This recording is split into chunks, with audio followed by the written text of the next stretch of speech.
নমস্কার।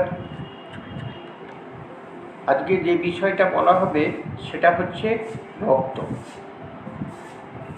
রক্তের মধ্যে লোহিত কণিকা আছে। লোহিত কণিকা হিমোগ্লোবিনের পরিমাণটাকে বাড়িয়ে দেয়। তার আগে রক্তে আর যেসব উপাদান রয়েছে তা plasma, platelet, factor 8, factor 9, WBC, RBC। RBC হচ্ছে লোহিত কণিকা। এই লোহিত কণিকা আমাদের শরীরে হিমোগ্লোবিনের পরিমাণটাকে বাড়িয়ে দেয়। হিমোগ্লোবিন আমাদের শরীরে কি করছে না অক্সিজেন বহন করার কাজ করছে। আমরা যে শ্বাস নিচ্ছি এবং শ্বাস ছাড়ছি, মূল কাজ করছে হিমোগ্লোবিন পার্ট। যাদের থ্যালাসেমিয়া হয়েছে তাদের শরীরে নিয়মিত লোহিত কণিকাটা তৈরি হচ্ছে না। লোহিত কণিকা তৈরি না হওয়ার জন্য হিমোগ্লোবিনের পরিমাণটা কমে যাচ্ছে। আমাদের শরীরে হিমোগ্লোবিন 14 থেকে 14.5 গ্রাম থাকা জরুরি। থ্যালাসেমিয়া রোগীদের কম করে 10 রাখতে হবে। 10 হিমোগ্লোবিন রাখতে গেলে মাসে 2 বার করে রক্ত দেওয়ার প্রয়োজন আছে। তবে হিমোগ্লোবিন তার 10 থাকতে পারে। এই 10 হিমোগ্লোবিন রাখলে তার দেহ পরিপূর্ণভাবে কাজ করতে পারে। তাহলে আমাদের দেহে যে রক্ত তৈরি হচ্ছে তার ক্ষেত্রটা কোথায় না বোন ম্যারো। আমাদের দেহে যে মূল হাড় আছে, হাড়ের মধ্যে যে রস আছে যেটাকে বলা হচ্ছে অস্থিমজ্জা, যেটা হচ্ছে বোন ম্যারো। এই বোন ম্যারো হচ্ছে রক্ত তৈরির ফ্যাক্টরি। এই ফ্যাক্টরিতে গলদ আছে থ্যালাসেমিয়া পেশেন্টদের। তাই ওদের নিজস্ব দেহে নিয়মিত রক্ত তৈরি হচ্ছে না। আমাদের দেহে যে রক্ত তৈরি হয় 120 দিন বেঁচে থাকে লোহিত কণিকা। থ্যালাসেমিয়া পেশেন্টদের লোহিত কণিকা 15 দিন 20 দিন বেঁচে থাকে। এই অসমাপ্ত লোহিত কণিকা তাহলে ওদের হিমোগ্লোবিন বাড়াতে সাহায্য করে না। তাহলে ওদের হিমোগ্লোবিন বাড়ানোর জন্য একদম রেডিমেড রক্ত হায়ার করে অন্যের কাছ থেকে এটা যোগান দিতে হবে, তবে ওদের হিমোগ্লোবিনটা বেড়ে যাবে। হিমোগ্লোবিনটা বেড়ে গেলে ওদের শরীর পরিচালিত হতে থাকবে ক্রমে। তাহলে থ্যালাসেমিয়া যার হয়েছে তার বোন ম্যারোতে ডিফেক্ট আছে। এই বোন ম্যারো মূল উৎপাদন ক্ষেত্রে ডিফেক্ট আছে। এই ডিফেক্টটা, এই ক্ষতটা পেয়েছে তার জন্মগত কারণে। তার বাবা এবং মায়ের কাছ থেকে, তারা বাবা মা দুজন থ্যালাসেমিয়া রোগের বাহক থাকার ফলে তাদের সন্তান যে তৈরি হচ্ছে তার দেহে টোটালি বোন ম্যারোতে ডিফেক্ট এসে যাচ্ছে। তাহলে বোন ম্যারোতে যদি ডিফেক্ট এসে যায় জন্মগত কারণে, তাহলে তাকে বাঁচাতে গেলে বাইরে থেকে রক্ত দিয়ে বাঁচিয়ে রাখা কাজটা খুব কঠিন কাজ। রক্ত লোকে দান করবে, সেই দান করা রক্ত ব্লাড ব্যাংকে পরীক্ষা হবে। সেই পরীক্ষা, তাহলে রক্ত যদি সংগ্রহ করতে আমাদের বিলম্ব হয় পেশেন্টের ক্ষতি হবে। রক্ত জোগাড় করার পর ব্লাড ব্যাংকে যদি অসমাপ্ত টেস্টিং হয় তাহলে পেশেন্টের জীবনহানি ঘটার সম্ভাবনা থেকে যাচ্ছে। তাহলে থ্যালাসেমিয়া পেশেন্টদের খুব একদম নিক্তির ওজনে বাঁচিয়ে রাখার একটা প্রাণ চেষ্টা আমাদের করতে হচ্ছে, যাতে করে কোনোরকমভাবে তারা ক্ষতিগ্রস্ত না হয়। তাহলে আমাদের ভাবনাটাই কিন্তু সব না যে তাদের ক্ষতির হাত থেকে রক্ষা করতে আমরা পারবো, তা কিন্তু না। তার ক্ষতি তার সূচনা, জীবনের সূচনাতেই এসে গেছে।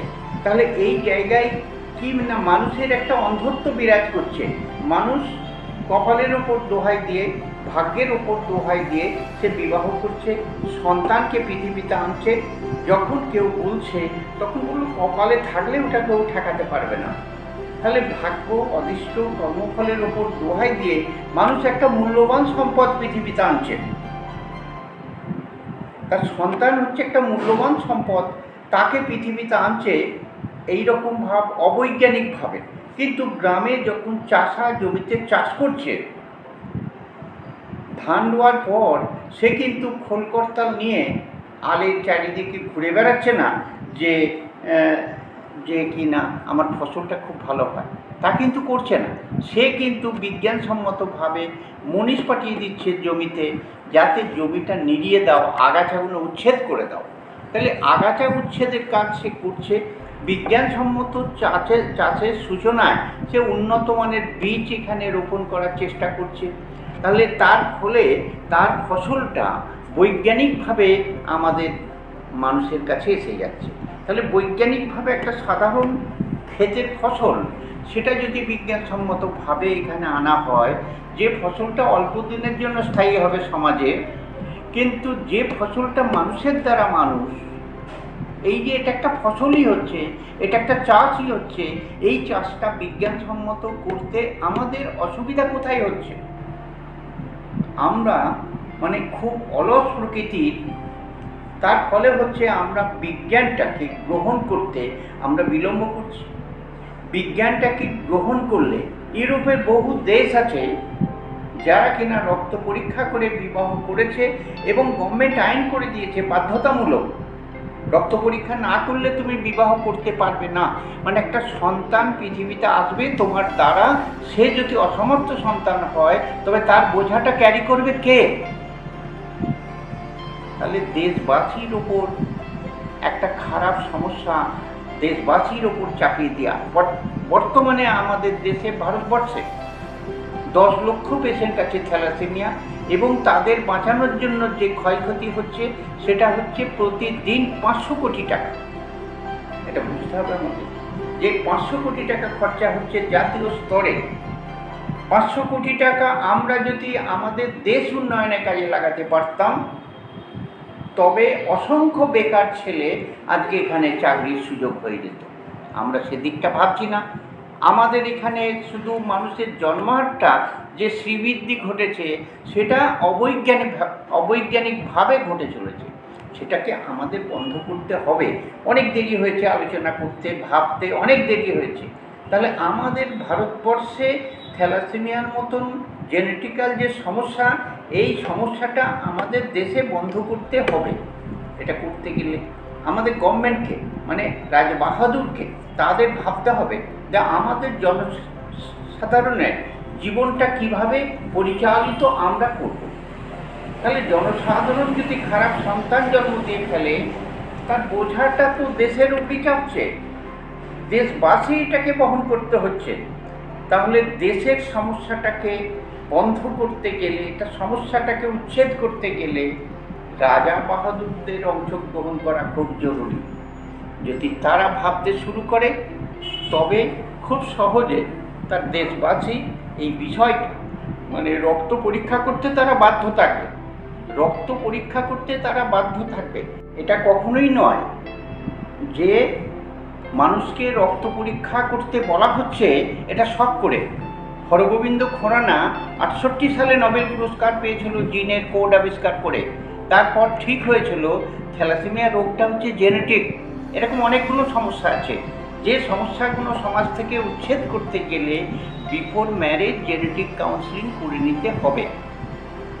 তাহলে একজন যদি থ্যালাসেমিয়া রোগের বাহক হয়, তবে দ্বিতীয়জন যেন বাহক না হয়। এটাই বিজ্ঞানসম্মত বিবাহ। এই বিবাহটা সমাজে চালু করতে হবে। এই বিবাহটা সমাজে চালু করতে পারলে আগামী দিন সত্যি করে এই রকম অসমাপ্ত সন্তান পৃথিবীতে আসবে না। এটাকে বন্ধ করতে পারলে আমরা কি করতে পারবো না, আমাদের দেশে যে প্রতিনিয়ত প্রতিদিন 500 কোটি টাকা খরচা হচ্ছে জাতীয় স্তরে, এই খরচাটাকে আমরা বন্ধ করতে পারবো। যদি এটা আমরা বন্ধ করতে পারি, তবে দেখা যাবে যে আমাদের দেশে অসংখ্য মানুষ কাজের জন্য ঘুরে বেড়াচ্ছে, তার কাজের ক্ষেত্র তৈরি করা যাবে আমাদের দেশে। তাহলে দেশকে ভালোবাসার অর্থ শুধু আমি বাঁচলাম তাই নয়, আমি নিজে বেঁচে অপরকে বাঁচিয়ে গোটা দেশকে আমরা রক্ষা করে গেলাম। এই জায়গাটায় মানুষকে প্রস্তুত করে দিতে হবে। আমাদের দেশের যারা গভর্নমেন্ট, তারা যদি আইন করে দেয় যে রক্ত পরীক্ষাটা বাধ্যতামূলক, এটা করতে হবে, এটা না করলে চলবে না, তাহলে আমাদের দেশবাসী রক্ত পরীক্ষা করে নেবে, যাতে করে আগামী দিন কেউ এরকম অসমাপ্ত সন্তান জন্ম দিতে পারবে না।